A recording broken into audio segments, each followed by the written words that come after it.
Assalamualaikum warahmatullahi taala wabarakatuh.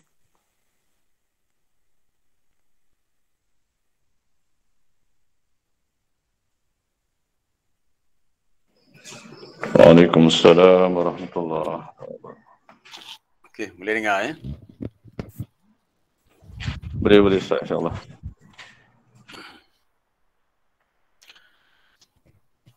Bismillahirrahmanirrahim.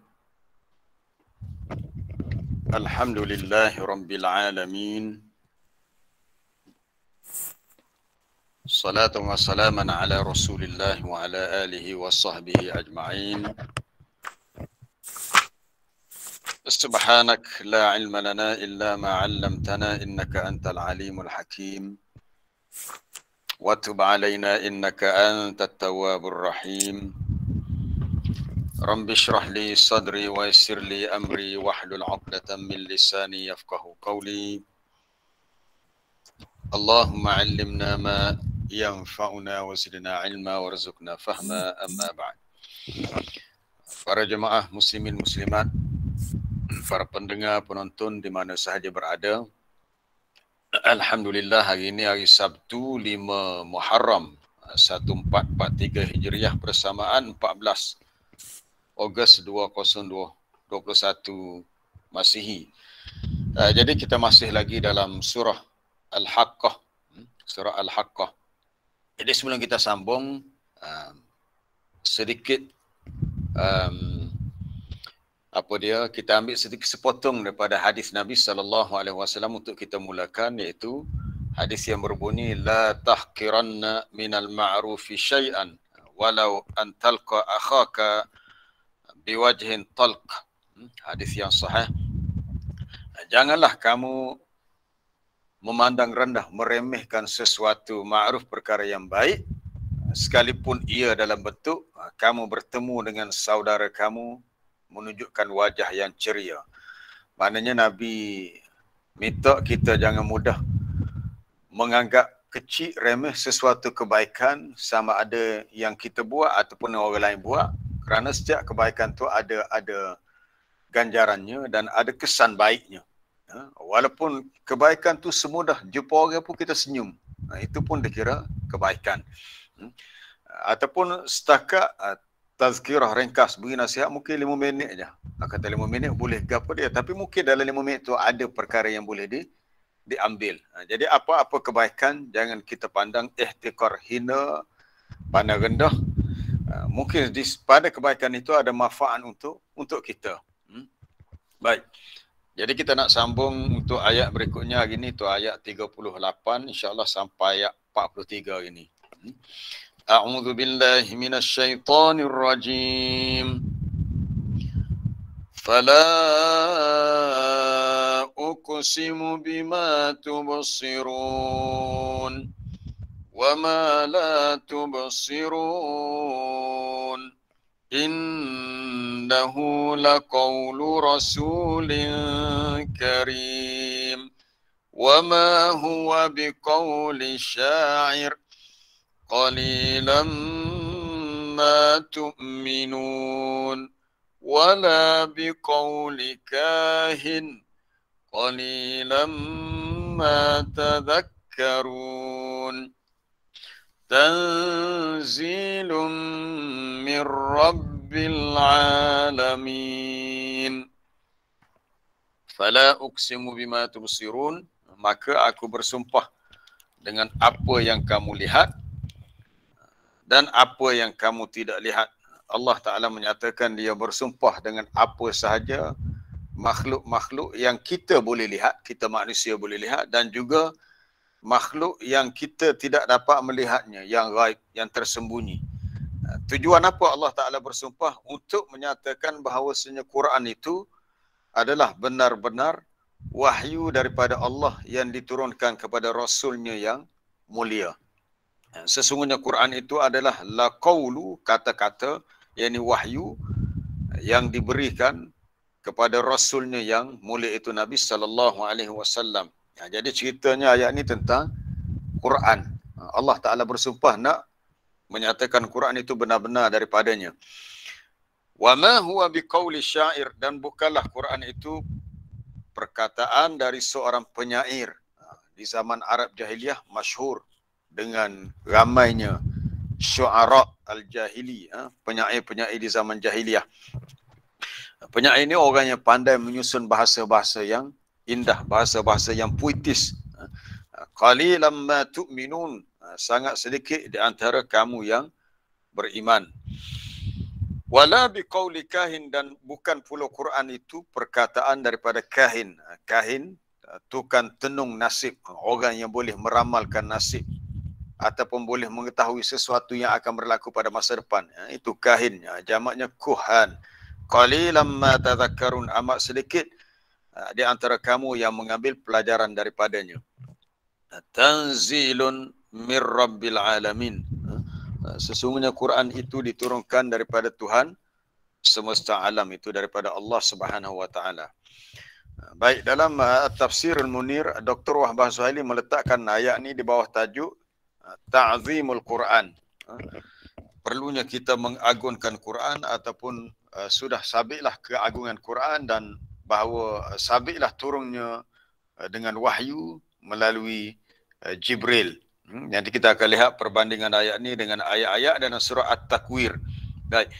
Allah Ta'ala berfirman, di samping dia bersumpah kepada makhluknya atas ayat-ayat yang telah mereka saksikan pada segala ciptaannya, yang menandakan kesempurnaan nama dan sifatnya.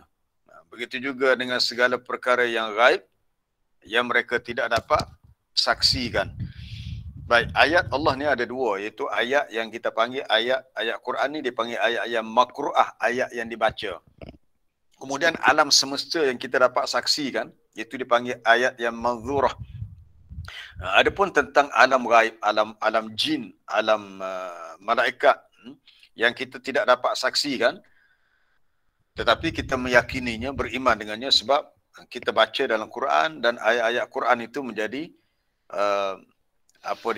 sebagai bukti dalil kewujudan apa yang kita tidak lihat. Maka Allah Ta'ala bersumpah dengan semua makhluknya yang dilihat, yang tidak dilihat oleh kita, bahawa Quran itu benar-benar daripadanya. Sebagaimana di awal surah surah Al-Qalam, Allah Ta'ala bersumpah dengan qalam, wal qalami wa ma yasturun. Kemudian sirah atau bentuk sumpah ni dia mari dalam bentuk fala uqsim, maka aku bersumpah. Banyaklah contoh-contoh lain. La tu la bukan mana tidak, tu la zaidah, la tambahan. Contohnya la uqsimu biyaumil qiyamah. Allah Taala beritahu aku bersumpah dengan hari kiamat. Bila sumpah tu maknanya perkara ini adalah hebat dan besar. Ataupun la uqsimu bihadzal balad, aku bersumpah dengan negeri ini, maksud negeri Mekah, bumi Mekah. Ataupun la uqsimu fala uqsimu bimawaqi'in nujum, aku bersumpah dengan tempat kedudukan bintang. Itu dalam surah Al-Waqi'ah. Ataupun tafsir yang lain sebut mawaqi'an nujum, itu tempoh-tempoh penurunan Al-Quran. Di sini Allah Ta'ala beritahu dia bersumpah dengan segala yang kamu wahai manusia melihatnya. Iaitu bima tusyahiduna minal makhluqat, apa yang kamu saksikan makhluk-makhluk yang menunjukkan atas kesempurnaanku fi asma'i wa sifati, pada nama-namaku dan sifat-sifatku. Banyaklah makhluk yang kita dapat lihat ni, banyaklah. Kalau kita nak bilang satu persatu cukup banyak.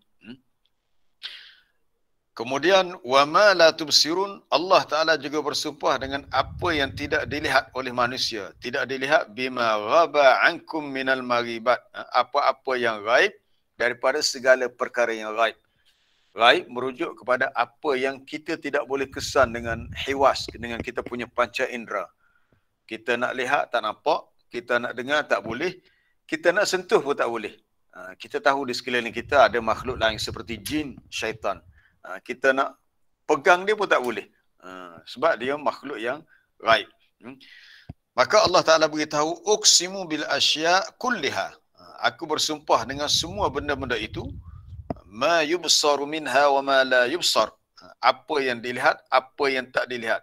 Tujuan daripada sumpah ni adalah nak menyatakan Quran itu adalah kalamullah. Ni banyak ayat-ayat sebegini dalam Quran. Allah Ta'ala bersumpah dengan makhluknya bagi menyatakan kebenaran Quran. Baik, sebelum kita sambung ayat ini, kita lihat antaranya dalam surah At-Tariq.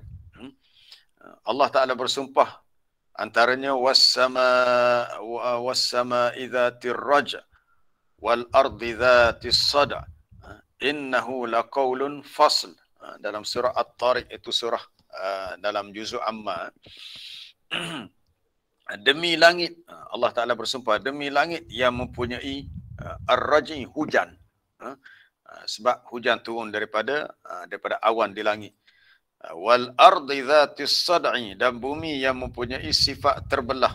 Sifat terbelah iaitu kita boleh tanam pokok, boleh tumbuh bawahnya, dan bawah perut bumi ini ada laluan-laluan untuk benda yang panas. Tujuan Allah Ta'ala bersumpah dengan langit yang menurunkan hujan dan sifat bumi yang begitu. Innahu laqaulun fasl, sesungguhnya Quran itu benar-benar merupakan qaulun, perkataan yang memisahkan antara bainal haqqi wal batil, antara kebenaran dan kebatilan. Wa ma huwa bil hazl, dan bukanlah Quran itu dalam bentuk al-hazl ini untuk main-main, untuk bergurau, tak. Segala yang ada dalam Quran ini Allah Ta'ala bersumpah ia adalah jiddun kullu, sungguh-sungguh.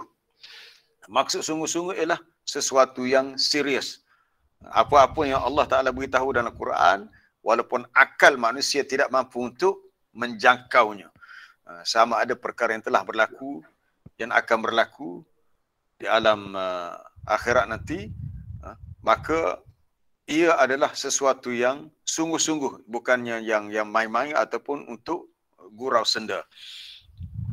Baik, kembali kepada surah Al-Haqqah. Bahawasanya Quran itu adalah kalamullah, wahyunya yang dia turunkan kepada hambanya, rasulnya, yang dia pilih untuk litabghi lirisalah, untuk menyampaikan risalah, wa ada'il amanah, untuk menunaikan amanah dakwah ini. Nabi SAW diberi tugas untuk sampaikan wahyu Allah ini, suatu tugas yang besar. Tugas Nabi ini tugas yang besar, sebab Nabi akan berdepan dengan orang-orang yang memusuhinya. Dia akan ada orang yang tak setuju. Kita kata benda yang baik, kenapa tak setuju? Itulah fitrah manusia. Manusia ni bila dia ikut hawa nafsu, apa-apa yang bercanggah dengan nafsu dia, walaupun baik, dia tak suka.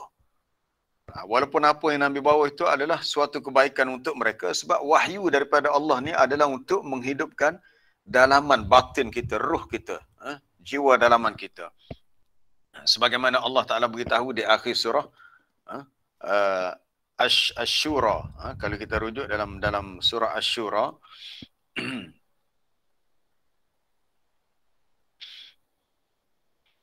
di akhir surah Asy-Syura ini tentang sifat Quran yang menjadi ruh bagi kita. Kalau boleh minta para jemaah tutup kamera lah. Kadang-kadang nampak gambar tu ada gangguan bagi saya. Baik, surah Asy-Syura kita lihat 489. 489. Ini tentang sifat Quran sebagai ruh. Sebab tu kita bersungguh-sungguh sangat menekankan pengajian Quran. Ya, biasa orang Melayu daripada dulu lagi, Quran ni sangat ditekankan. Tapi saya melihat secara majoritinya lah orang Melayu kita ni di Malaysia, di tanah Melayu ni, Quran penekanannya dari sudut pembacaan. Pembacaan, kalau budak-budak daripada sekolah rendah ngaji Quran, mungkin dah bila sampai umur 10 tahun, 11 tahun, dah khatam Quran. Dah jadi satu kebanggaan, dah boleh buat majlis khatam Quran. Itu baru khatam, baru habis dari segi bacanya. Proses berikutnya macam mana kita nak memahami maksud yang ada dalam ayat tu, nak memahami tafsirannya, untuk kita tadabbur merenungi, itu proses yang lain. Maknanya tidak berakhir pengajian Quran tu setakat baca sahaja. Sebab apa? Sebab kita nak ambil Quran ini biar dia benar-benar berperanan sebagai ruh yang boleh menghidupkan jiwa dalam kita. Baik, kita lihat ayat ni, ayat 52 dalam surah Asy-Syura, ayat di akhir surah, muka surah 489. Wa kadzalika auhayna ilaika ruham min amrina ma kunta tadri mal kitab walal iman walakin ja'alnahu nuran نهدي به من نشاء من عبادنا وإنك لتهدي إلى صراط مستقيم. Dan demikianlah, auhayna ilaika, kami wahyukan kepadamu ya Muhammad, ruhan ruh. Kalau bagi para jemaah yang ada naskah Quran depan, yang ada terjemahan Quran di depan masing-masing, boleh buka, boleh tengoklah. Demikianlah kami wahyukan kepada kamu ruh. Allah Ta'ala beritahu ruh. Quran ini adalah ruh daripada urusan kami.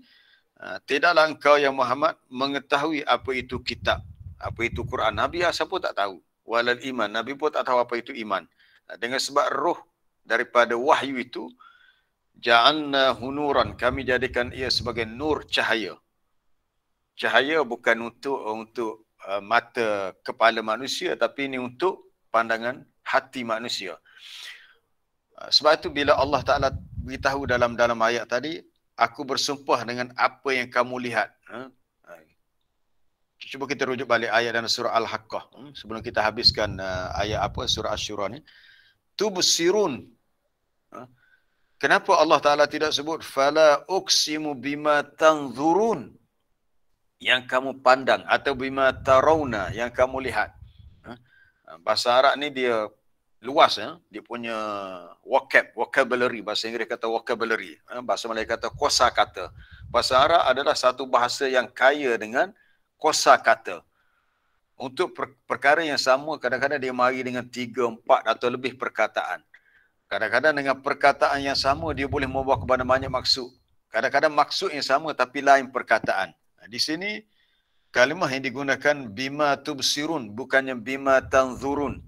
Biasanya kalau melihat tanzurun, afala yanzuruna ilal ibli kaifa khuliqat. Tidakkah mereka itu melihat, memandang kepada unta, bagaimana unta itu diciptakan. Kenapa dalam ayat itu Allah Ta'ala tak sebut afala yubsiruna ilal ibli kaifa khuliqat. Yubsiru pun melihat juga.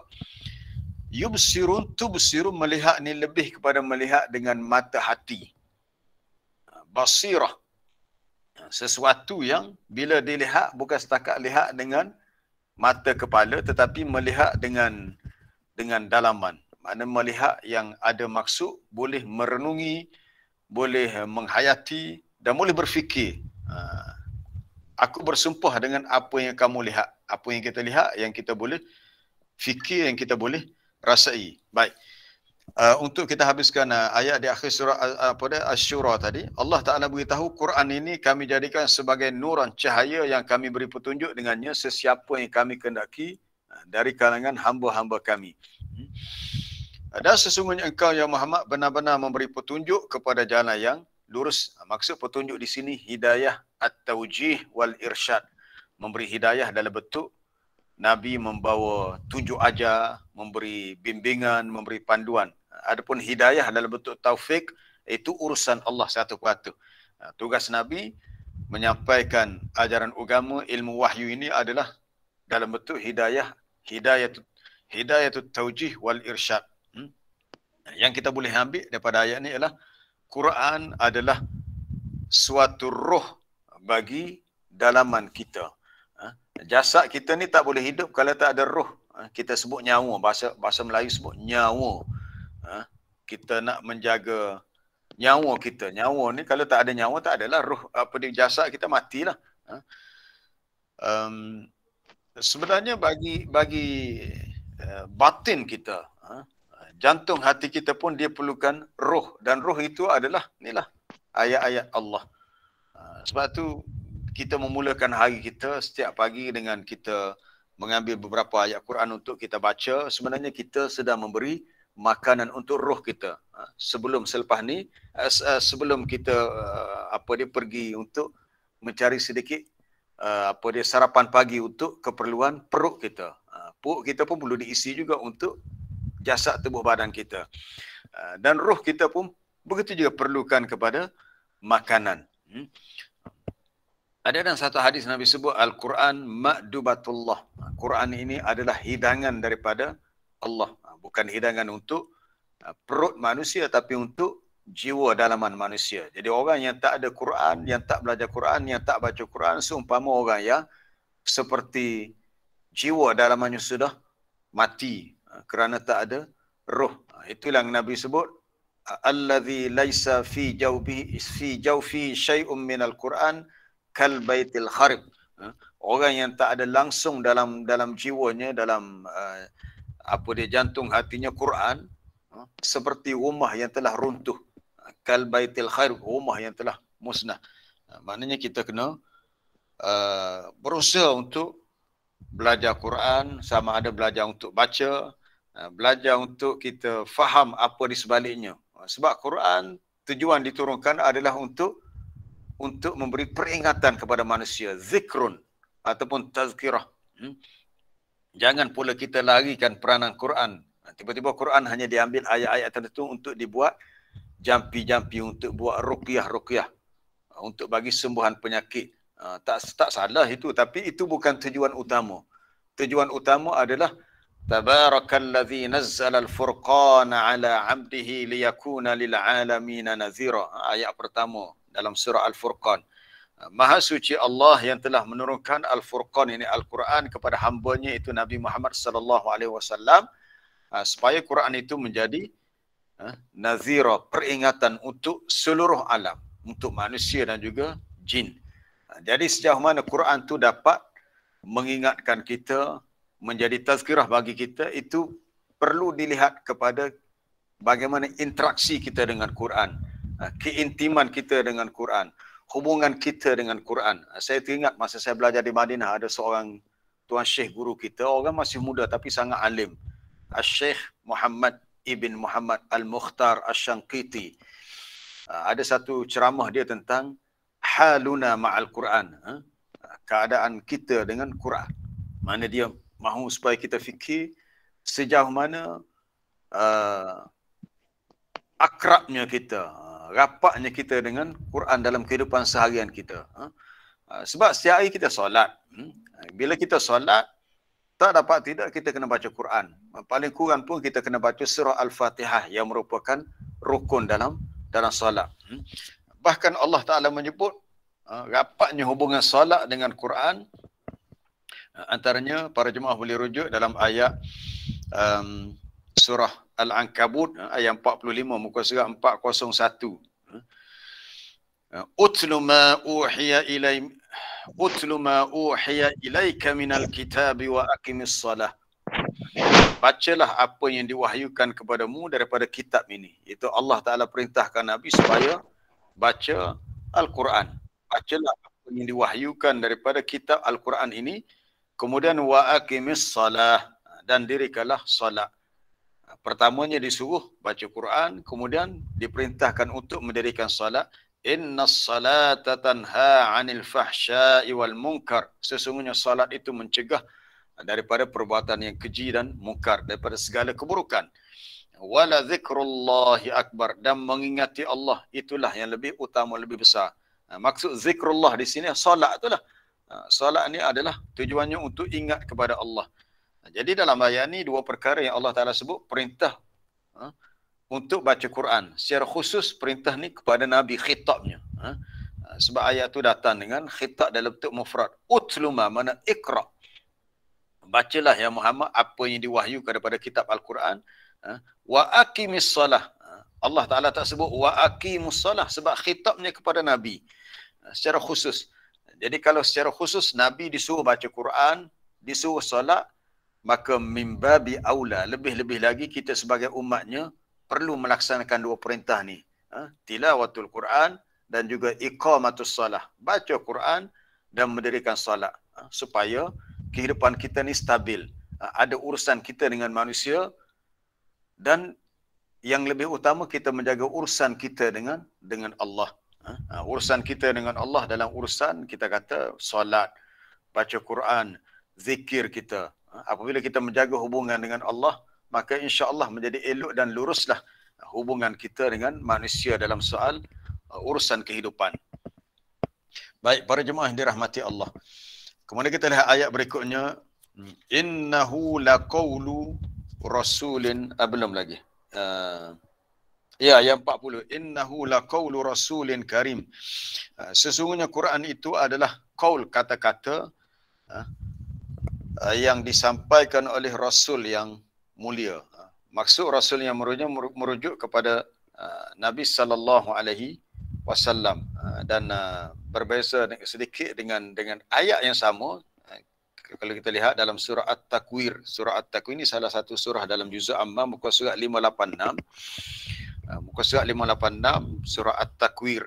Idza syamsu kuwirat wa idzan nujumu kadarat wa idzal jibalu suyirat. Nabi dah sampai kepada ayat ayat yang ke-19. Sebelum tu Allah Ta'ala bersumpah juga. Tu fala uqsimu bil khunnas. Al-jawaril kunnas. Aku bersumpah dengan bintang yang terbit, yang bergerak. Dan bintang ni salah satu makhluk di langit. Begitu juga dengan waktu malam. Wal-laili idza asa was-subhi idza tanafas. Allah Ta'ala bersumpah dengan malam, dengan waktu subuh. Innahu laqaulu rasulin karim. Ayat 19 tu. Sesungguhnya Quran itu adalah kata-kata yang diturunkan oleh, masuk Rasul di sini merujuk kepada malaikat Jibril. Itu dalam surah At-Takwir,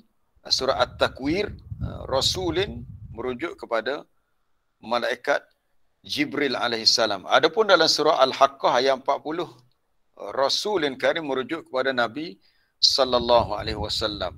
Jadi ayat yang sama tapi membawa kepada maksud yang berbeza, kerana perlu dilihat dari segi siyakul ayat ataupun jalan penceritaan dalam ayat. Sebab dalam surah At-Takwir,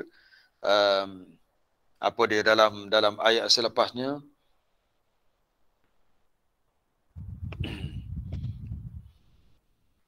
Allah Ta'ala beritahu walaqad ra'a pada dzi quwwatin 'inda dzil arsy makin. Itu sifat yang ada pada malaikat Jibril, yang memiliki kekuatan di sisi dia, yang memiliki arasy yang kukuh. Muta'in thumma amin. Dia ni satu makhluk yang sangat taat kepada Allah. Apa-apa yang Allah Ta'ala perintahkan, kemudian dia ni satu makhluk yang amin, yang sangat amanah dalam melaksanakan perintah Allah untuk menurunkan wahyu. Jadi perbezaannya Rasul dalam ayat 40 surah Al-Haqqah adalah Ar-Rasul Al-Bashari, Rasul dari kalangan manusia, itu Nabi Muhammad sallallahu alaihi wasallam. Manakala Rasulun Karim dalam ayat 19 surah At-Takwir tadi adalah Ar-Rasul Al-Malaki, Rasul dari kalangan malaikat. Al-Quran adalah wahyu yang Allah Ta'ala turunkan melalui wasitah, perantaraan malaikat Jibril. Jibril ni malaikat yang paling besar. Apa rasionalnya Allah Ta'ala ciptakan Jibril ni sebagai suatu malaikat yang besar, saiznya besar, kerana melihat kepada besarnya tugas yang dia laksanakan. Tugas dia adalah untuk menyampaikan wahyu daripada Allah kepada Nabi sallallahu alaihi wasallam. Sebagaimana Nabi ceritakan pada malam Isra' dan Mi'raj, dia melihat Jibril dengan rupanya yang asal, iaitu malaikat Jibril memiliki 600 janah, ada 600 ataupun mungkin lebih 600 sayap. Itu satu jumlah sayap yang banyak, mana malaikat Jibril ni besar dan munasabah dengan apa dia punya tugas dia yang besar tu. Baik. Kemudian berikutnya, wa ma huwa biqauli syair. Quran ini bukanlah kata-kata daripada seorang penyair. Ini pernahlah orang-orang kafir di Mekah dia tuduh Nabi ni persyair. Bila masa pula Nabi pergi belajar syair? Kalam syair ni suatu kalam yang ma'ruf di sisi orang-orang Arab. Orang Arab ni sangat masyhur dengan kepandaian berbahasa, menyusun kata-kata yang indah, kata-kata yang puitis. Betul lah kalau kita dengar orang yang pandai berceramah, pandai berpidato, kadang-kadang kita terpukau dengan susunan bahasanya. Sebab tu Nabi ada sebut, inna minal bayan la sihran. Sesungguhnya daripada kepandaian bayan. Bayan maknanya pertuturan, percakapan, sesuatu bahasa ni perkara yang seperti sihran, sihir. Bukan sihir, sihir itu kan sihir. Sihir itu dari sudut boleh memukau. Boleh menyebabkan rasa terpegun, rasa takjub. Sebenarnya hanyalah susunan bahasa yang indah didengar oleh manusia. Dia orang Arab, dia dah mahir dalam bab kalam syair. Kalau zaman Nabi Musa alaihissalam mereka masyhur dengan ilmu sihir. Maka Allah Ta'ala bagi mukjizat kepada Nabi Musa seperti mukjizat tongkatnya boleh bertukar menjadi ular sebab nak lawan kemahiran tukang-tukang sihir yang wujud pada masa itu. Adapun zaman Nabi SAW, orang-orang Arab ni terkenal dengan maharatuhum fil lughah, kemahiran mereka dalam berbahasa. Kalau kita baca sejarah dalam ilmu apa dipanggil al-adab al-arabi, kesusastraan Arab. Di zaman jahiliah terdapat pasar-pasar seperti Suq Uqad, pasar tempat manusia berjual beli, berurusan untuk jual beli.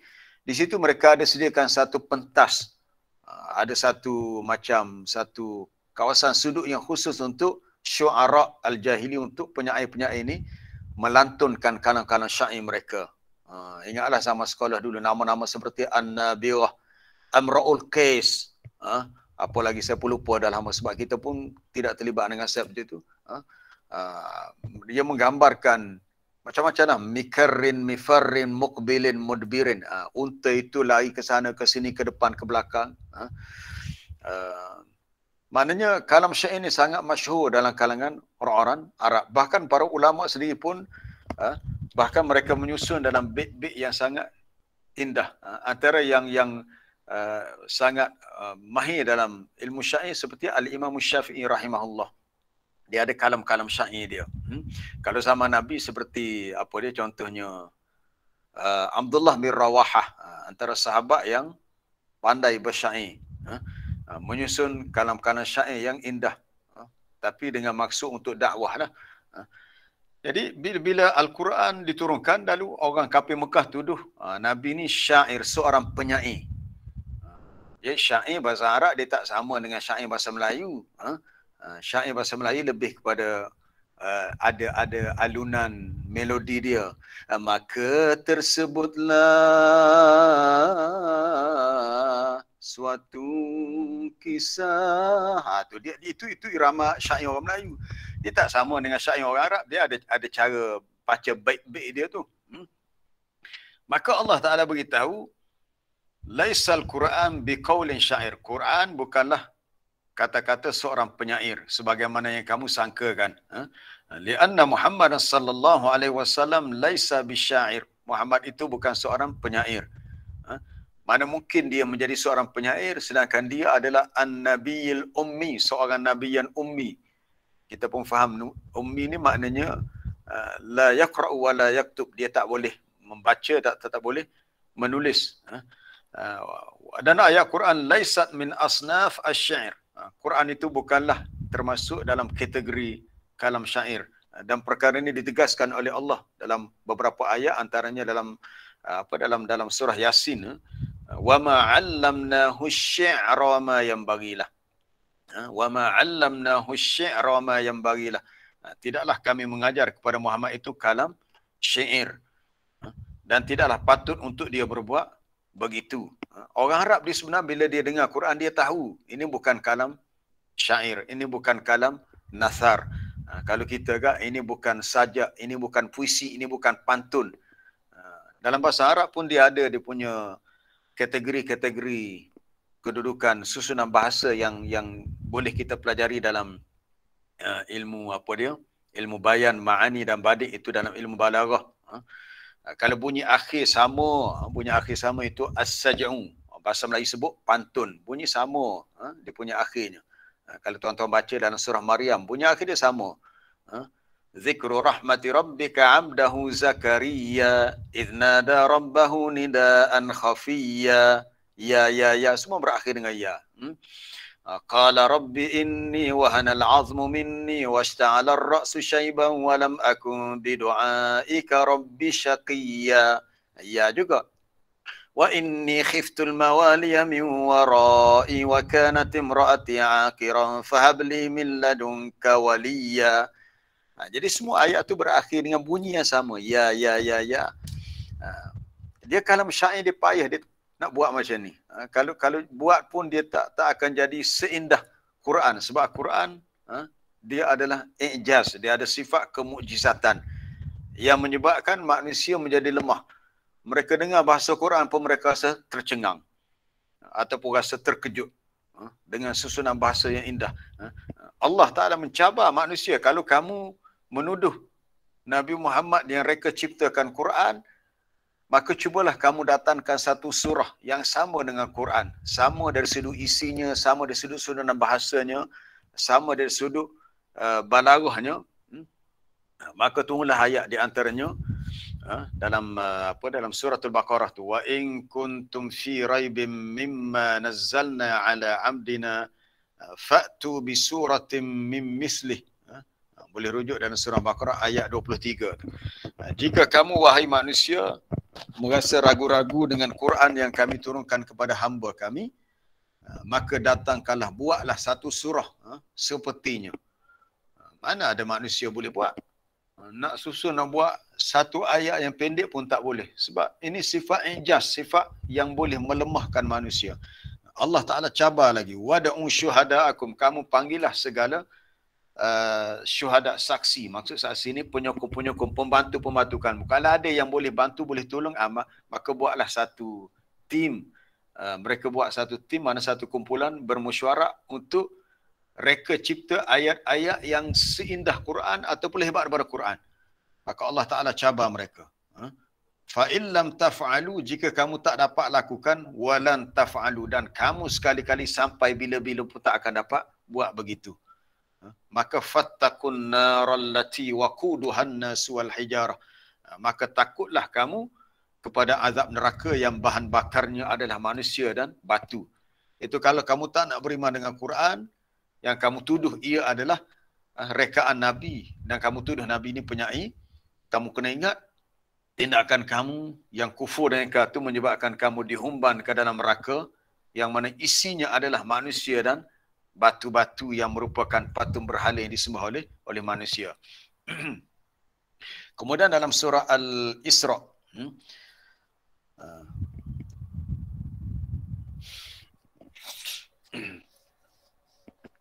dalam surah Al-Isra ayat yang ke nombor ayatnya ayat 88, muka surat 291. Qul la in ijtama'atil insu wal jinnu ala an ya'tu bimithli hadzal Qur'an la ya'tuna bimithlihi walau kana ba'duhum li ba'din zahira. Katakanlah, sekiranya berhimpunlah manusia dan jin. Berhimpun, pakak berhimpun bukan nak buat tunjuk perasaan. Berhimpun semua manusia berpakat bagi tujuan untuk mereka mendatangkan ayat-ayat yang seperti Quran. Seandainya semua manusia berhimpun, pakak habis. Bukan manusia sahaja, termasuk jin. Apa tujuan mereka berhimpun, berpakat untuk sama-sama fikir macam mana nak buat suatu ayat, suatu jumlah lah. Bahasa Arab sebut jumlah. Bahasa Melayu ni kalau kita buat satu ayat, kita pergi sekolah, cikgu bahasa Melayu kata, Ahmad, buat satu ayat dengan perkataan kereta. Dia pun buatlah ayat. Ayah, saya telah membeli sebuah kereta yang baru. Ayat lah tu. Itu himpunan perkataan-perkataan dalam satu ayat. Dalam bahasa Arab, itu bukan ayat, itu jumlah.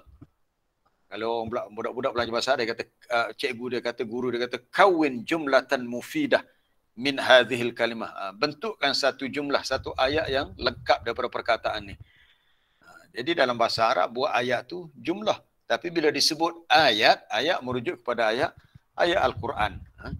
Kalaulah jin dan manusia berhimpun untuk membuat Quran seperti Quran yang Nabi terima daripada Jibril ni, la ya'tu nabi mislih, mereka tak akan mampu untuk mendatangkan seumpamanya. Walau kana ba'duhum li ba'din, sekalipun setengah mereka terhadap setengah yang lain menjadi penolong, sekalipun mereka saling bantu-membantu. Fikir punya fikir, bincang punya bincang, tak boleh buat. Memang tak boleh buat. Sebab ini dia akui, kalau kita baca tulisan orang-orang Arab sendiri, mereka rasa sangat takjub. Kita orang Melayu ni, kita nak benar-benar menghayati dari segi fiqh lughah, dari segi bahasa yang ada dalam Quran memang kita tak boleh sampai jauh lah, sebab kita punya bahasa ibunda kita bukan bahasa Arab. Tapi bagi orang Arab, mereka boleh benar-benar merasai kedalaman bahasa Quran, sebab dalam pertutur harian mereka tak boleh nak bercakap seperti Quran kecuali dalam bentuk uslub iktibas. Iktibas ni mana petik. Orang Arab ni kalau menulis kitab dia banyak dipetik, iktibas dia petik uslub gaya bahasa dalam Quran kemudian dicampurkan dengan tulisan mereka. Itu uslub iktibas, tapi tak diambil Quran sepenuhnya lah, adalah ubah-ubah sikit. Ubah tu bukan kata nak ubah ayat Quran, tadi bentuk dia petik, muktabas. Amat sedikit yang beriman terhadap Quran yang diturunkan. Baik.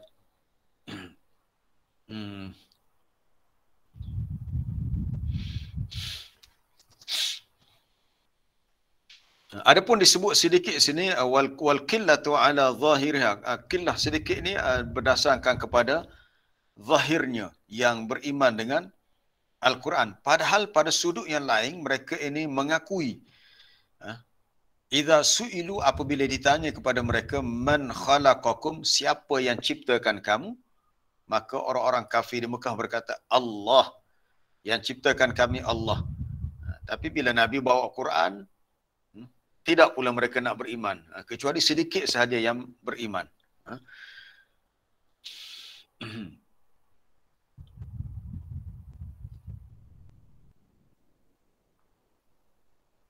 Maka di akhir ayat ini Allah Ta'ala menafikan sifat beriman dengan katanya, dengan firmannya, qalilan ma tu'minun, amat sedikit yang beriman. Baik. Adapun dalam ayat berikutnya Allah Ta'ala sebut wala biqauli kahin, dan Quran itu bukan kata-kata seorang kahin. Apa dia kahin? Kahin ni ialah man yadda'i al-ghaib fil mustaqbal. Orang yang mendakwa dia tahu perkara ghaib pada masa depan. Dia boleh ramal. Dia kata 5 tahun lagi akan berlaku sekian-sekian bencana yang besar contohnya. Dia kata awak ni 3 tahun lagi awak ni akan jadi jutawan contohnya. Itu bahasa Arab sebut kahin. Dalam Islam dia tak boleh kita pergi bertemu dengan kahin, atau disebut juga arrafan. Ini satu kesalahan yang besar. Ada dalam hadis yang sahih sebut man ata kahinan au arrafan, sesiapa yang pergi bertemu dengan kahin. Kahin ni apa kita nak kata bahasa Melayu, terbomoh ke?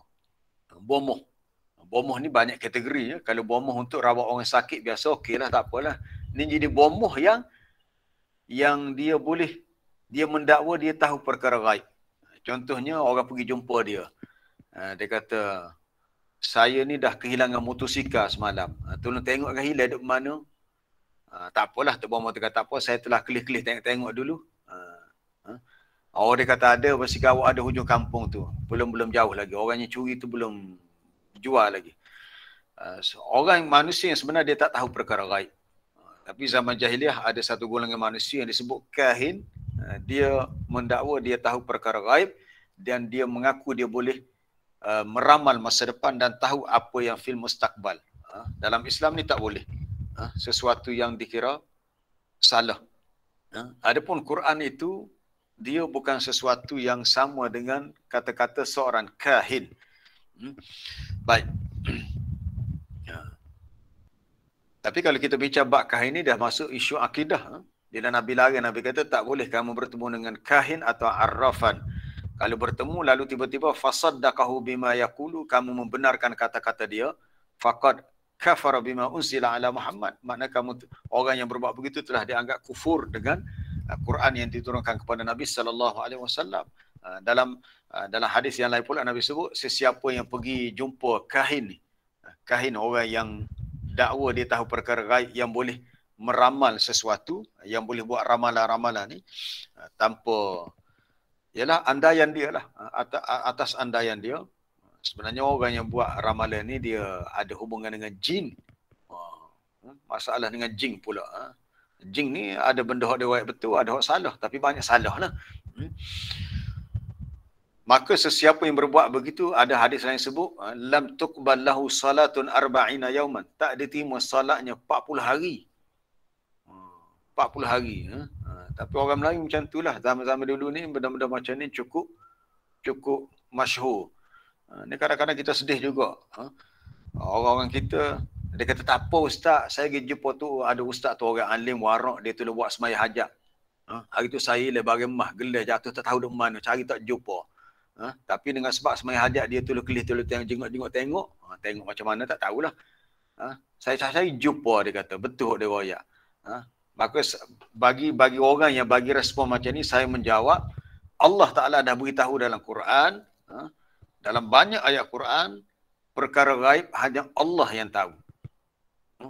Perkara gaib hanya Allah Ta'ala yang tahu. Nabi pun tak tahu.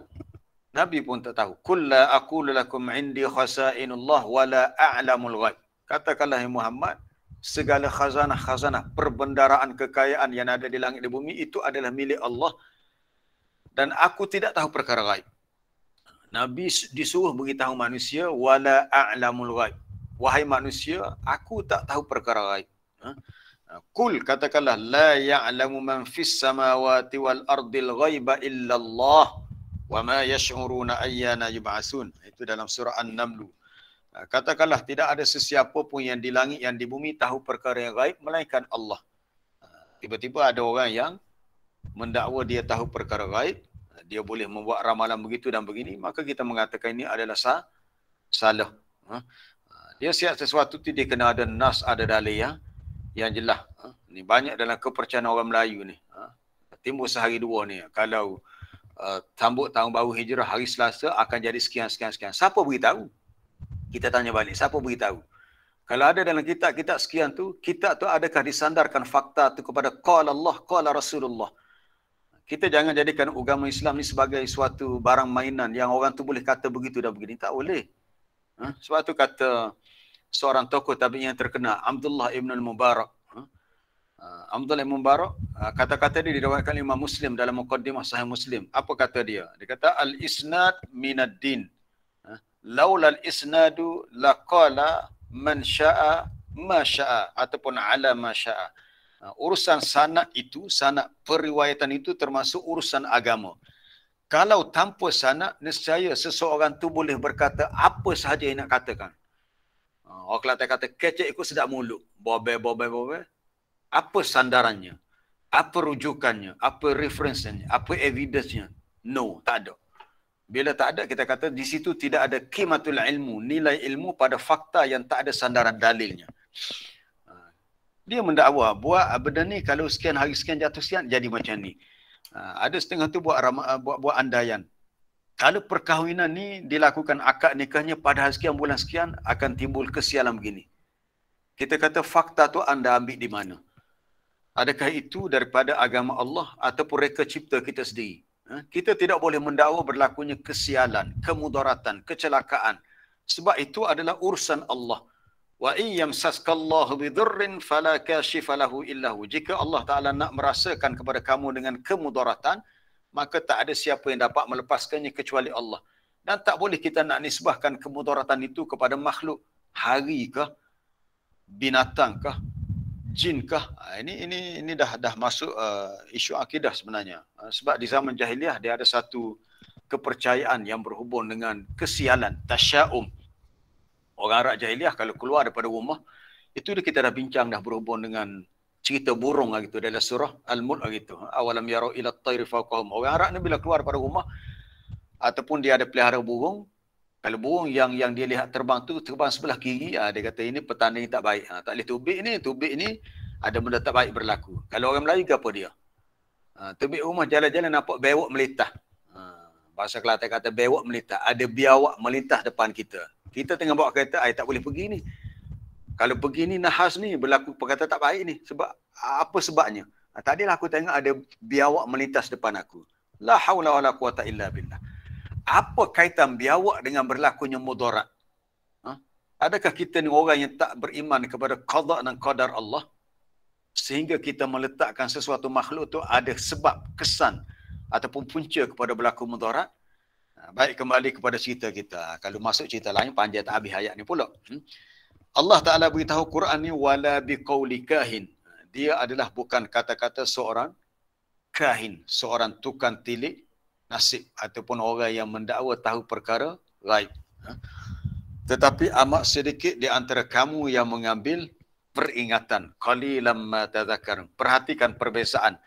Ketika Allah Ta'ala sebut Quran itu bukan kata-kata seorang penyair, diakhiri dengan qalilan ma tu'minun. Tetapi apabila dia beritahu Quran itu bukan kata-kata seorang kahin, diakhirnya qalilan ma tadhakkarun. Apa bezanya? Bezanya kerana di sini Dr. Wahbah Zuhali menyebut kerana adapun kalam syair ni suatu kalam yang mauzun, suatu kalam yang telah disusun, disukat, dia ada wazan dia. Ni kalau orang belajar ilmu bahasa khususnya dalam kuliah lughah lah, dia ada timbang tara dia. Dia punya apa dia panggil ilmu aruk qafiyah. Dia adalah cara baca dia tu. Kalam syairnya begitu. Kadang-kadang dia sebut satu kalimah tu, dia punya sebutan tu tak habis, kemudian akhir tu dia sama selepas tu. Dia sebut sebab tu. Saya nak buat contoh macam mana ya, kalau kita ambil lirik-lirik lagu yang satu perkataan yang dia ada tiga suku kata, tapi dia hanya sebut dua. Satu lagi dia sebut lepas tu, dia berhenti sebenarnya sebut lepas tu. Itu sesiapa yang belajar syair dia nampaklah contoh yang, cuma saya tak sempat nak bawa contoh syair begini ni. Dia panggil kalam yang mauzun makfi, ataupun suatu cara untuk suka untuk timbang di segi bacaan, cara baca tu. Al-Quran bukan begitu. Wa alfazul Quran laisat kadzalik. Quran bukan begitu. Fali'anna al-Quran, kerana dalam Quran itu dia mengandungi usul, dia mengandungi perkara-perkara dasar bagi segala al-ma'arif wal haqa'iq wal barahim wal dalail. Segala pengetahuan, segala hakikat, segala bukti, segala dalil yang akhirnya membawa kepada maksud untuk tasdik, untuk kita membenarkan, meyakini bahawa ianya benar-benar daripada Allah. Jadi Allah Ta'ala sebut qalilan ma tu'minu, sedikit di antara kamu yang beriman. Kerana secara dasarnya orang Arab pun dia dah kenal je apa kalam syair dan bukan kalam syair. Mereka dah tahu Quran ni bukan kalam syair, tapi dengan sebab degil mereka masih tak nak beriman. Adapun kahin dia bukan melibatkan soal menyusun kata-kata, tapi dia lebih kepada perbuatan iaitu mendakwa boleh tahu perkara gaib dan boleh memberi jangkaan, andaian bagi sesuatu yang akan berlaku, ataupun kita sebut dengan boleh meramal, membuat ramalan. Adapun kalamul kuhan, ianya dalam bentuk asja'un. Asja'un ni kata-kata yang rima akhir dia bunyi sama. Kalau bahasa Melayu, pantun. Tak kira lah, pantun 2 kerak, pantun 4 kerak. Kalau nak kerak banyak, walah 4 kerak, 5 kerak. Tapi biasa pantun 2 kerak dengan 4 kerak je.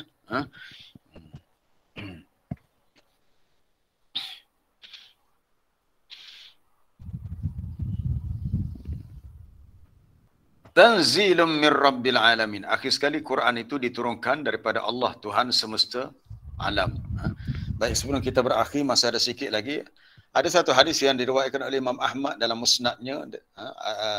Dalam riwayat ini, Imam Ahmad menyebut tentang qala Umar ibn al-Khattab, kata-kata seorang sahabat Nabi itu Umar ibn al-Khattab radhiyallahu anhu. Katanya, kharajtu ata'arrada Rasulullah sallallahu alaihi wasallam qabla an uslim. Satu hari saya keluar untuk pergi mencari Nabi sebelum dia Islam lah. Maksudnya Umar cerita zaman dia belum Islam. Dia pergi cari Nabi masa ni di Mekah. Jadi aku dapati dia telah mendahului aku, dia ada di masjid. Di zaman jahiliah, orang jahiliah pun dia pergi juga ke Masjidil Haram tu lah. Lalu kata Umar, faqumtu khalfahu, aku berdiri di belakangnya, di belakang Nabi. Masa tu dia belum Islam lagi. Lalu dia mendengar Nabi memulakan bacaan surah Al-Haqqah, surah ni lah. Lalu katanya, faja'altu a'jaba min talifil Quran. Lalu lantas aku merasa kagum dengan susunan ataupun susun atu kalimah dalam Quran yang Nabi baca. Lalu bila dengar gitu, dia pun kata, dia kata kepada Nabi, ni kahin. Ni orang ni kahin. Kahin ni orang yang, sebab tak adilah orang yang boleh dakwa tahu perkara gaib, ataupun orang yang boleh membuat ramalan. Lalu Nabi pun baca ayat, wala biqauli kahin qalilan ma tadhakkarun. Tanzilun min rabbil alamin. Sampailah beberapa ayat selepasnya. Tu sambung itu kita akan sambung esoklah. Walau taqawwala alaina ba'dal aqawil la akhadna minhu bil yamin thumma laqata'na minhu al watin fama minkum min ahadin anhu hajizin. Ayat-ayat berikutnya ila akhir surah, hingga ke akhir surah.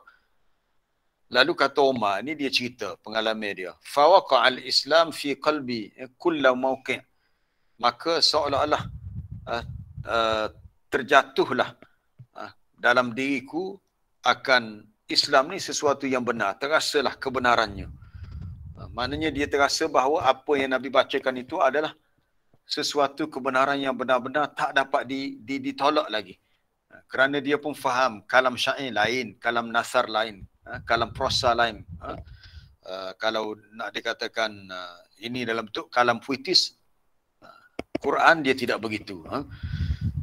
Kata Ibnu Katsir, apabila dibawa riwayat ini dalam tafsirnya, fahadha min jumlatil asbab allati ja'alaha Allah Ta'ala mu'athiratan fi hidayati Umar bin Khattab radhiyallahu anhu. Peristiwa ini menjadi sebahagian sebab-sebab, dia sebab banyaklah. Kita baca kisah Umar masuk Islam ni sebab dia pergi ke rumah adik dia Fatimah. Dia mendengar adik dia baca Quran, kebetulan adik dia baca ayat dalam surah Taha. Lalu tersentuh hatinya dengan keindahan ayat dalam surah Taha yang dibacakan oleh adiknya, dan menjadi sebab akhirnya dia masuk Islam. Padahal hari itu sebenarnya niat dia nak pergi sakiti Nabi, atau mungkin nak pergi bunuh Nabi, wallahu alam lah. Tapi tiba-tiba tak jadi. Bila dia dapat khabar kata adiknya dah masuk Islam, dia pergi ke rumah adik dia, didengar adik dia baca Quran, akhirnya menjadi sebab dia masuk Islam. Tapi sebelum tu, peristiwa ini disebut oleh Imam Ahmad dalam musnadnya. Umar pernah mendengar Nabi membaca surah Al-Haqqah dalam Masjidil Haram, dan ia menjadi satu sebab yang sangat berbekas pada jiwanya, terkesan jiwanya, yang menyebabkan pintu hidayah lebih terbuka luas, dan akhirnya dia menjadi seorang Muslim dan seorang sahabat yang sangat baik dan mulia. Wallahu alam. Kita dah 7.31. Jadi rasa buti satu. Kita ada beberapa ayat lagi untuk kita habiskan surah ni, insya-Allah esok lah. Kalau sempat kita sambung. Ada soalan ke? Assalamualaikum Ustaz. Ya, assalam. Ada guna ni. Ya, silakan Cik Guna. Boleh kau nak sambung sikit tak tanya tu? Boleh ke? Hak tak tanya. Hak saya tanya semalam. Apa dia tu? Gini. Ya, saya pun tengok daripada halap nak katanya Ustaz Suhu jugalah. Bukan nak banding Ustaz ni. Bukan nak banding. Tapi kita rasa nak tahu je. Jadi masalah amalan tu lah. Amalan kata baca Quran sebelum subuh tu. Satu. Yang kedua,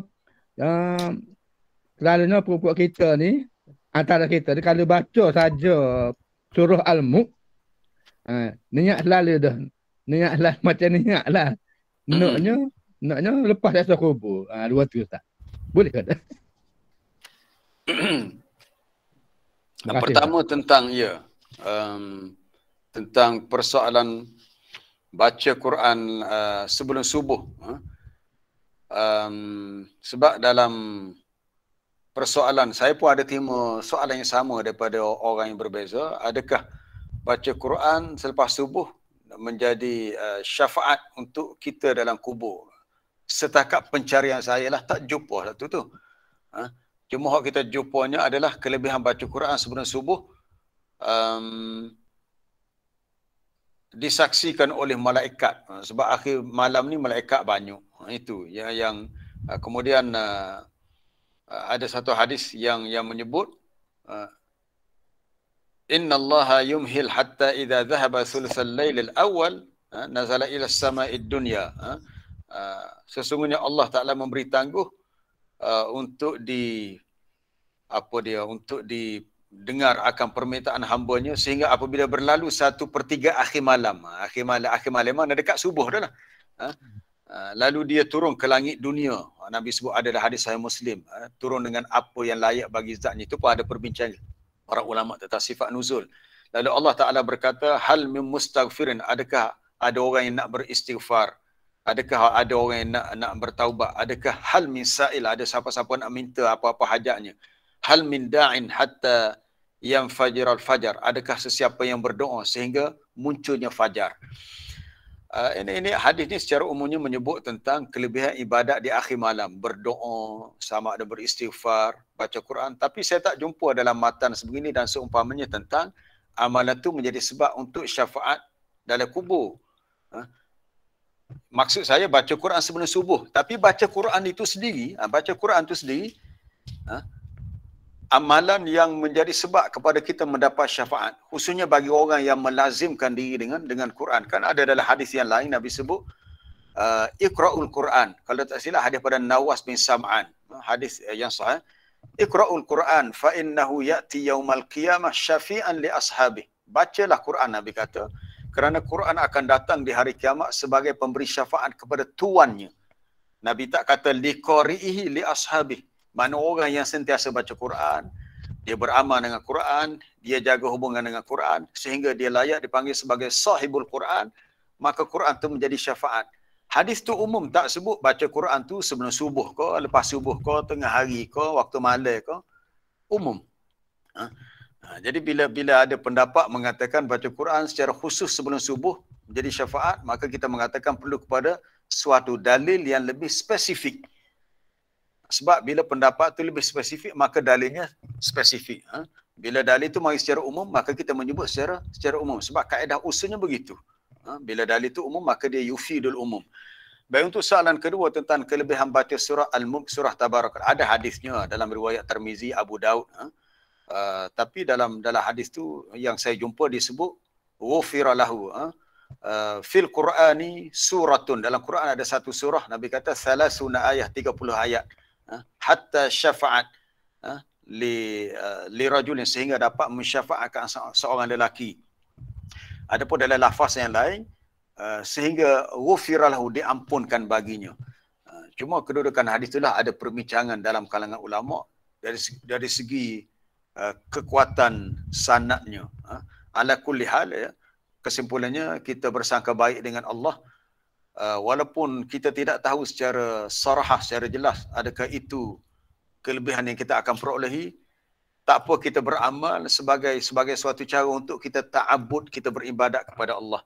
Dan kita mengharapkan sama ada yang kita baca itu surah Tabarakalladzi biyadihil mulk atau surah-surah yang lain, Quran yang kita baca ni menjadi sebab kepada kita dibantu di alam kubur, sama ada diberi cahaya, diluaskan kubur kita, atau disyafaatkan kita daripada fitnah kubur. Itu kita punya husnuzan, sangkaan baik kita dengan Allah. Walaupun kita tak tahu secara spesifik, secara dalil yang sahih, surah-surah mana, ayat-ayat mana dalam Quran yang dapat mensyafaatkan kita. Tapi pada sangkaan kita dengan Allah, kita mengharapkan mana-mana ayat yang kita baca dapat menjadi syafaat penolong untuk kita di akhirat nanti. Kan Allah Ta'ala dah beritahu dalam hadis kursi, ana inda dhanni abdi bi wa ana ma'ahu idza dzakarani. Aku berada di sisi sangkaanku, aku berada di sisi sangkaan hambaku denganku. Begitu. Aku berada di sisi sangkaan hambaku denganku. Kalau kita menaruh sangkaan yang baik dengan Allah, insya-Allah kita mendapat apa-apa yang baik yang kita inginkan daripada Allah. Jadi cuma macam tadilah, kita jangan letakkan fokus niat kita. Kita baca ni, aku baca ni supaya selamat daripada azab kubur. Itu tak salah. Itu harapan kita. Kita nak fadilat tu, kita nak kelebihan tu. Tapi yang penting kita baca sebagai satu cara untuk kita ta'abbud, beribadat kepada Allah. Sebab Quran ni adalah al-kalamullah al-mu'jiz, yang al-munazzal yang diturunkan kepada Nabi sallallahu alaihi wasallam. Apa dia lagi? Al-muta'abbid bitilawatih, dikira kita beribadat dengan membacanya. Al-maktub fi suhuf, ditulis dalam suhuf. Al-manqul bitawatur, yang dinakalkan secara mutawatir. Itu ta'rif bagi Quran yang disebut oleh ulama-ulama dalam ulumul Quran. Baik, ada soalan lain? Assalamualaikum Ustaz. Ya, salam. Gini Ustaz, saya dengar lah ada satu orang ngajar lah, dia kata ada satu, dah dia baca kitab mana, ada satu orang ni zaman tabi'i ke zaman mana, dia kata dia tidak berkata-kata melainkan dengan Al-Quran. Orang tanya siapa nama, dia pun jawab baca ayat Quran. Dia kata makan gapo, dia baca ayat Quran. Ada kena cerita tu Ustaz. Wallahu a'lam Ustaz. Saya pun aja dengar, tapi kena semak balik lah untuk tahqiq kesahihan cerita tu. Mungkin betul kot, wallahu alam ya. Katanya dia nisbahkan kepada wali-wali sekian. Memang hebat lah. Kalau setiap tu kata dia tu, dia boleh sandarkan kepada Quran. Maknanya apa yang orang tanya tu, jawapan dia ada kaitan dengan ayat Quran. Itu kita kira sangat-sangat hebat lah. Tapi sejauh mana dia boleh aplikasikan perkara itu merujuk kepada situasi dalam kehidupan. Katakanlah orang tanya, maza ta'kul, makan apa? Kalau dia sudah makan satu makanan yang dia nak sebut dalam ayat Quran tu, tak ada makanan tu, payah juga. Jadi contohnya dia kata kalau saya sedang makan roti ana akul al-khubza, makan roti. Dalam Quran tak ada pun perkataan roti. Jadi wallah alam lah, itu kena semak balik sama ada sahih ataupun tidak.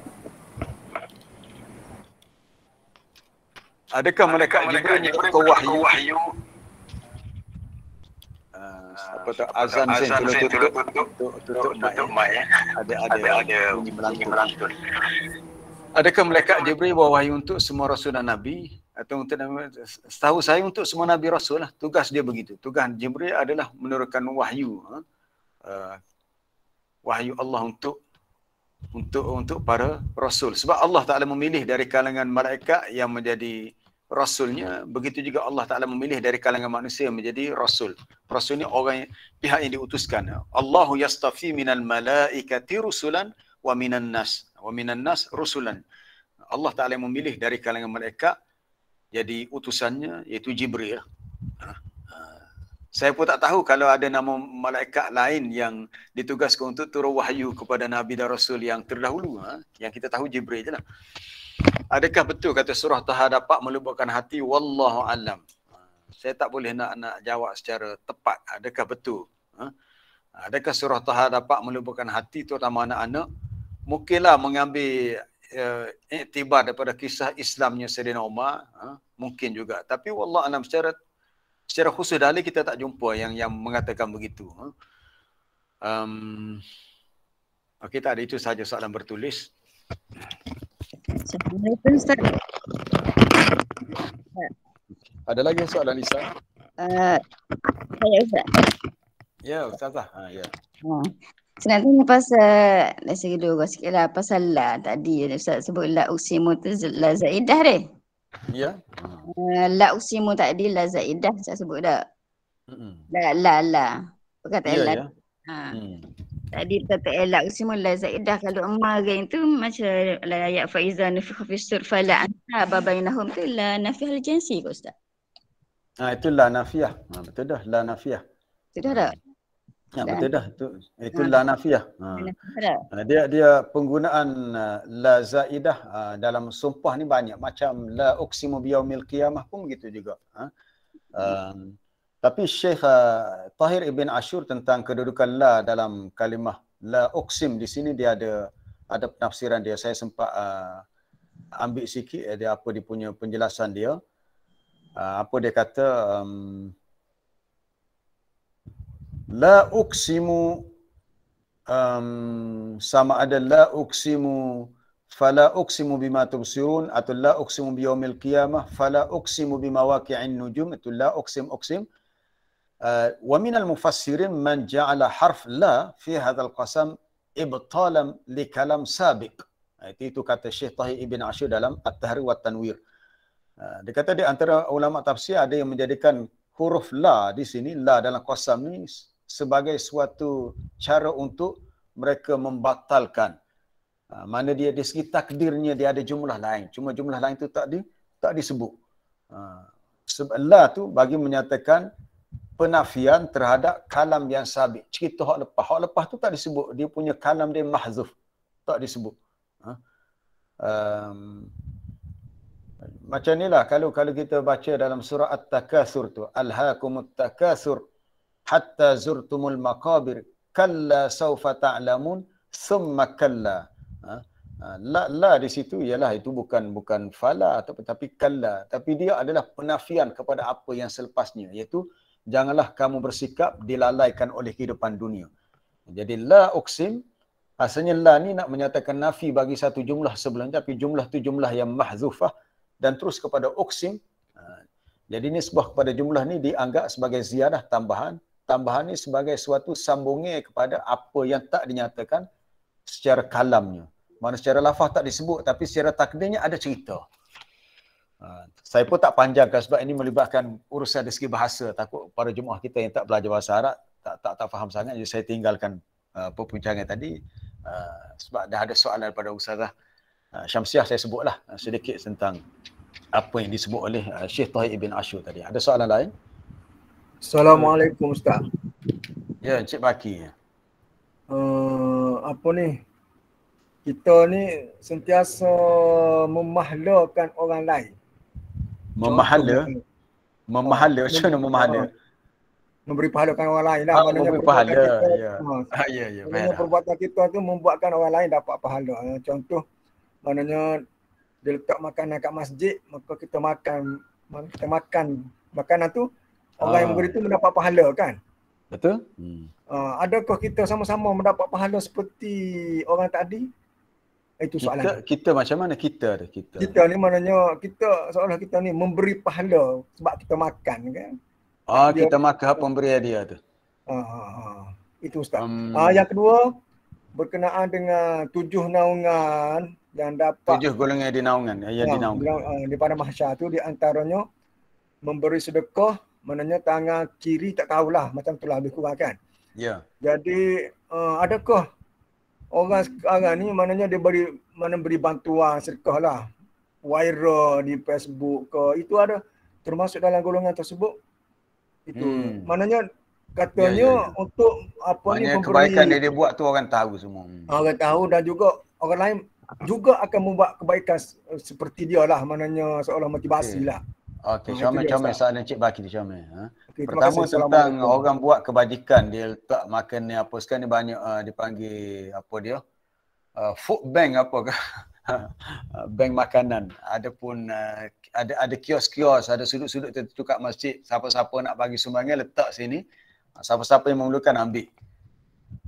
Baik, orang yang memberi memanglah, orang memberi memang dapat pahala lah, itu garanti dah. Sebab tu dalam bab sedekah ni ada Nabi sebut dalam hadis yang sahih. Sahabat apa nama sahabat tu, Hakim bin Hizam. Hakim Hizam kata, bukan Hakim bin Hizam kata, Hakim bin Hizam meriwayatkan daripada Nabi, al-yadul ulya khairum minal yadus sufla. Tangan yang di atas lebih baik daripada tangan yang di bawah. Tangan yang di atas tu adalah al-mu'ti yang memberi. Tangan yang di bawah tu al-akhidhu yang mengambil. Orang yang beri sedekah tu lebih baik daripada yang menerima. Sebab yang beri sedekah memang garanti dia akan dapat pahala. Yang terima dapat pahala ke tidak, setakat yang saya tahu dia akan dapat apa yang dia ambil. Bukan pahala sebab dia bukan buat pahala, dia hanya mengambil apa yang orang berikan. Kecuali yang diberikan kepadanya dia sedekahkan pula pada orang lain, maka dia pun dapat pahala lain. Orang bagi sedekah kat kita, orang yang bagi tu dapat pahala. Kita dapat apa yang orang berikan. Lepas tu orang yang benda yang diberikan kepada kita, kita sedekahkan pula pada yang lain. So kita dapat pahala pula. Sebab suatu pemberian yang diberikan atas pemberian yang kita perolehi. Ini dalam bab sedekah lah. Cuma kalau kita nak dapat pahala mudah lah dalam bab ni, kita menunjukkan orang kepada kebaikan yang walaupun kita tak buat kebaikan itu. Contohnya lah, kalau mungkin di masjid dia ada buat, kata datang masjid lah malam ni ada ceramah Hijratul Rasul contohnya. Ini di luar musim COVID-19 lah saya cerita ni. Sekarang ni memang kita tak boleh berhimpun di masjid. Kalau sebelum ni kan awal-awal tahun Muharram gini kita ada buat ceramah mengingati peristiwa Hijratul Rasul, Hijrah Rasul. Orang yang beritahu tu mungkin dia ada urusan lain, dia tak pergi. Tapi orang lain yang dapat berita tu pergi. Maka bila orang lain pergi dengan sebab dia yang tolong war-warkan berita ada ceramah Hijratul Rasul, maka yang beritahu pun dapat pahala. Sebab Nabi beritahu ad-dal 'alal khairi kafa'ilihi. Orang yang menunjukkan kepada kebaikan dia dapat pahala seperti yang membuatnya. Okey, orang yang menunjukkan kepada kebaikan walaupun dia tak sempat nak buat kebaikan, dia pun dapat pahala sebagaimana orang yang buat kebaikan. Sebab dia dikira telah sanna hasanah, sanna sunnah hasanah, telah memulakan sesuatu yang baik, maka falahu ajruha wa ajru man amila biha min ghairi an yanqusa min ujurihim syai'a. Dia dapat pahala dan dia dapat pahala orang yang ikut dia dengan tidak dikurangkan pahala mereka sedikit pun. Itu ada dalam hadis Sahih Muslim. Baik, kita lihat yang kedua tentang sedekah secara terang-terangan. Sebenarnya dalam bab sedekah ni kita ada dua pilihan. Kita ada dua pilihan. Sama ada kita nak sedekah secara sembunyi-sembunyi atau kita nak sedekah secara terang-terangan. Itu bergantung kepada niat kita. Mungkin ada setengah orang dia suka secara sembunyi-sembunyi, suka orang Kelantan kata sedekah dengan tidak geger lah. Tidak geger kat orang lain, orang tak tahu. Tahu-tahu masjid tu siap. Kata siapa dia bagi adalah seorang dermawan kaya raya bagi. Siapa dia? Tak perlu tahu. Dia bagi sumbangan besar tapi tak ada siapa yang tahu. Baik, kita ada dua pilihan. Sama ada nak sedekah secara terbuka atau terang-terangan. Dalilnya boleh dirujuk. Ada dalam Quran. Dalilnya Allah Ta'ala bagi pilihan. Betul adalah hadis yang Encik Baki baca tadi. Yang Nabi sebut ada 7 golongan manusia yang Allah Ta'ala teduhkan di bawah naungan arasnya. Fi yawma la dhilla illa dhillu. Salah satunya rajulun tasaddaqa biyaminihi fa'akhfaha hatta la ta'lamu shimaluhu ma tufiqu yaminu. Seorang lelaki yang Nabi kata dia bersedekah dengan tangan kanannya. Memanglah kita sedekah tak boleh tangan kiri, kena sedekah tangan kanan. Tetapi disembunyikan. Seolah-olah Nabi kata tak diketahui sedekah tangan kanan oleh tangan kiri. Dekat ya tangan kanan dan kiri. Oleh kerana dia sembunyi, seolah-olah Nabi kata tangan kiri tak tahu apa yang dilakukan oleh tangan kanan dalam bab sedekah. Hatta la ta'lam shimaluhu ma tunfiqu yaminuh. Ini bagi orang yang dia bimbang kalau dia sedekah secara terbuka nanti timbul rasa riak. Riak nak menunjuk-nunjuk ataupun rasa bangga. Aku ni baiklah, pemurahlah aku ni. Orang lain tak sedekah, aku sedekah. Maka lebih baik dia memilih dia sedekah secara tertutup. Tetapi kalau dia rasa itu tidak menimbulkan masalah bagi dia, tak timbul soal riak apa, maka lebih baik dia sedekah secara terbuka. Dalilnya kita rujuk ayat dalam suratul Baqarah. Ayat berapa tu? Ayat 271, muka surat 46. In tubdus sadaqati fa ni'mahi. Jika kamu menampakkan sedekah kamu, menampak mana sedekah secara terbuka, maka ia dianggap baik bagi kamu. Baiklah ia, bagus. Wa in tukhfuha, jika kamu sembunyikan, sedekah tu tak ada siapa tahu. Lalu wa tu'tuhal fuqara, lalu kamu berikan sedekah kepada orang fakir, maka fahuwa khairul lakum, dia baik juga bagi kamu. Dua-dua baik. Sedekah yang pertama baik bagi orang yang tak boleh menjaga niat dia. Dia bimbang takut timbul niat riak nak menunjuk-nunjuk, maka dia sedekah secara sembunyi. Tapi bagi orang yang tak timbul masalah tu, lebih baik dia sedekah secara terbuka, kerana diharap dengan terbuka tadi memberi semangat, memberi motivasi kepada orang lain untuk terus bersedekah. Bila tengok orang sedekah, kita pun nak sedekah juga.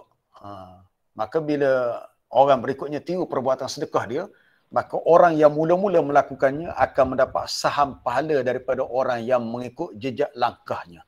So dia akan dapat pahala besar lah. Pahala sedekah dia lagi. Pahala orang yang tiru sedekah dia lagi. Tapi itu bergantung kepada kekuatan niat masing-masing. Sama ada niat kita kerana Allah atau niat kita kerana yang lain. Supaya tidak rosak ataupun batal pahala sedekah. Wallahu'alam. Okey, terima kasih Ustaz. Ya. Assalamualaikum Ustaz. Saya ada satu soalan. Ya, Encik Jafar. Masalah kahin tadi. Kahin. Orang juga ila bagalah harganya mahal ataupun duit yang banyak. Adakah dia satu ikhtiar dia cari puas ada. Dia cari banyak tempat terjumpa dengan ila harga barang dia dan sebagainya. Ila tak tahu ke mana tadi. Jadi dia usaha cari, kita panggil cari bomo kahin tadi. Adakah itu satu ikhtiar usaha dia untuk dapatkan balik barang yang hilang berharga tadi? Tiba-tiba barang tu dapat boleh sungguh pada dia. dengan usaha dia begitu, adakah itu termasuk usaha begitu tak boleh. Usaha begitu dikira ghair masyru', tak dibenarkan dalam syarak, tak dibenarkan. Kalau kita cari-cari tak jumpa juga, kita menaruh sangka baik kepada Allah bahawa rezeki yang Allah Ta'ala berikan tu dia tarik kembali. Kita bersangka dengan baik dengan Allah sebagaimana kisah tuan punya kebun hari tu. Bila kebun mereka dah terbakar ni mana tak ada lah. Macam orang yang hilang duit, hilang kereta, cari-cari tak jumpa. Adakah perlu dia pergi jumpa Tok Bomo ke apa, tak kira lah istilah hak kita hak boleh tolong kelih kereta hak hilang tu duduk mana. Jawapannya tak perlu. Tok Nujum. Tok Nujum betul tu. Ada kan ada cerita Piramli tu Nujum 4 belalang tu. Cari barilah tengok dalam biasa ngai bekas ayah. Aku tahu ini barang kamu hilang ada di sana. Kamu pergi cari di sana. Itu bila Nujum 4 belalang ke dia ada anak dia nama belalang. Jadi Piramli buat cerita tu sebab dia tahu dah mentaliti orang Melayu, cara memikir Melayu sejak zaman dia lagi. Memang begitu. Bila barang hilang jumpa sekali-sekali. Maka kita mengatakan usaha ikhtiar itu tak dibenarkan dari segi syarak, tak dibenarkan. Sebab ada hadis yang Nabi melarangnya. Jadi apa ikhtiar? Ikhtiar kita macam tadilah, kita cari setakat yang kita boleh, setakat yang kita mampu untuk cari. Yang kedua, kita berdoa kepada Allah. Ya Allah, kalau ada rezeki jumpa balik hak hilang itu, jumpalah. Kalau tak ada rezeki, minta engkau gantikan dengan rezeki yang lain ya Allah. Itu ya sangkaan baik kita kepada Allah. Sebab tu dalam kitab fiqh, kalau kita belajar fiqh ada satu bab yang disebut bab al-luqatah. Al-luqatah ni hukum tentang barang yang tercicir, barang yang hilang, tercicir. Kalulah barang tercicir hak hilang ni kita boleh cari dengan cara tadi, dengan cara jumpa Tok Bomo tu kelih hilang duk mana. Maka tak ada perbahasan para ulama fiqh tentang masalah barang yang tercicir sebab dia dah ada cara dia, iaitu barang tu perlu kalau ada sesiapa yang menjumpainya dia kena isytiharkan, mungkin letak di masjid beritahu siapa yang ada hilang barang sekarang gini. Tapi kalau orang jumpa tu ambil untuk dia, itu dosa dia lah sebab dia ambil barang yang bukan milik dia. Cuma nisbah kepada kita hanya boleh berdoa.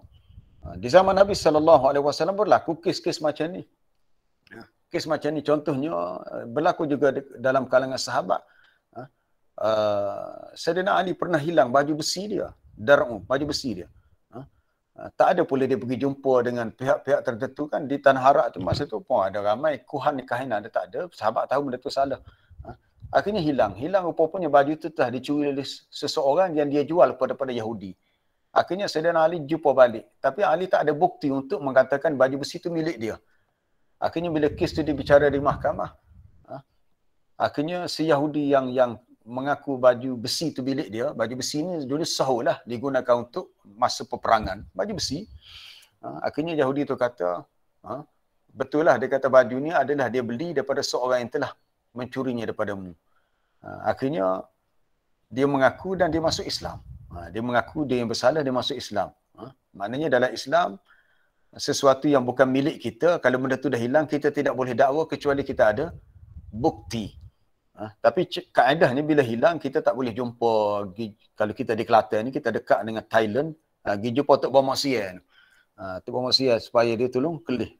Ataupun kalau tidak Bomo Sian pun, orang tertentu yang kita rasa dia boleh tolong tilik-tilik, boleh tolong kelih-kelih. Orang Kelantan kata, tolong kelih. Duk mana kak? Siapa dia ambil, duk celah mana barang ni. Caranya adalah kita berdoa kepada Allah.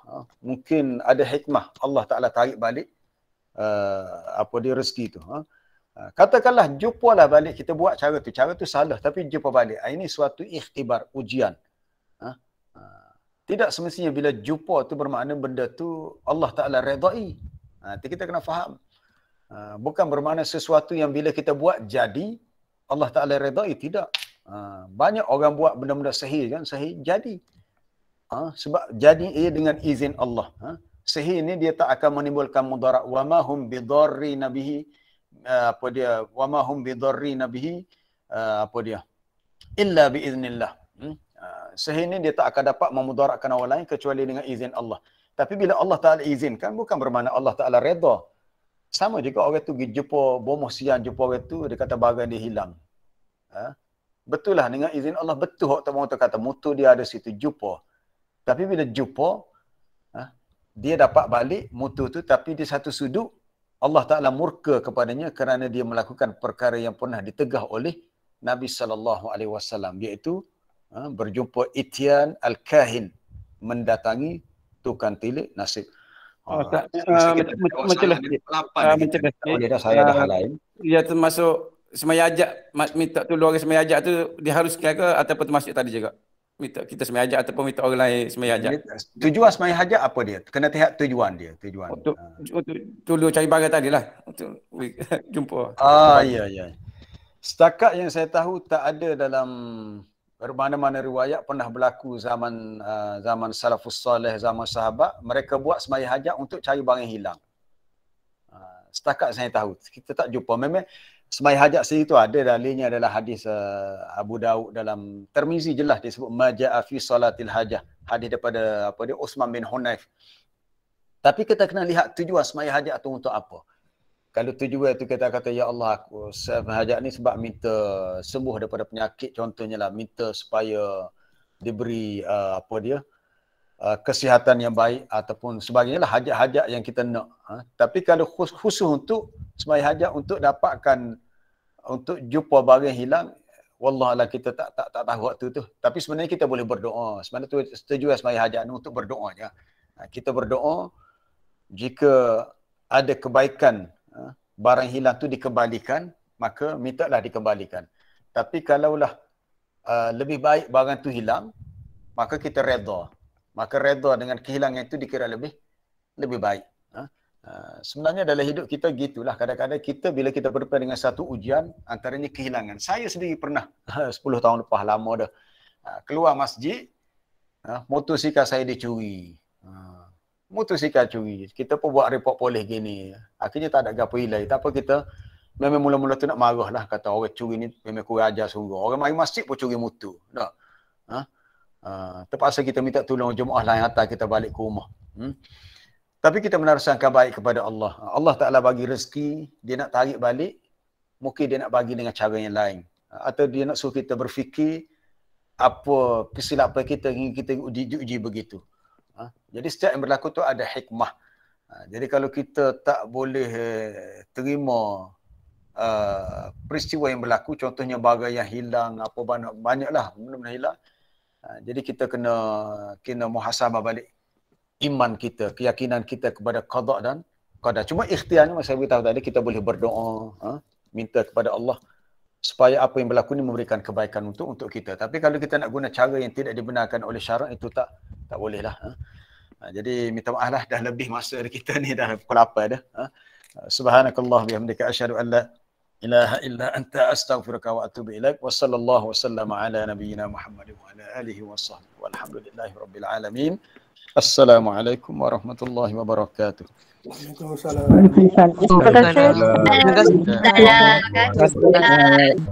Terima kasih Ustaz. Ya, sama-sama. Terima kasih Ustaz. Assalamualaikum. Assalamualaikum. Waalaikumsalam. Terima kasih Ustaz. Assalamualaikum. Terima kasih Ustaz. Terima kasih Ustaz. Jazakallah. Syukran.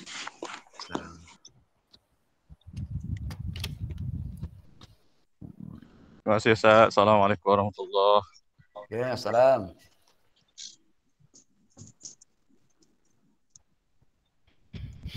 Syukran Ustaz. Assalamualaikum. Salam.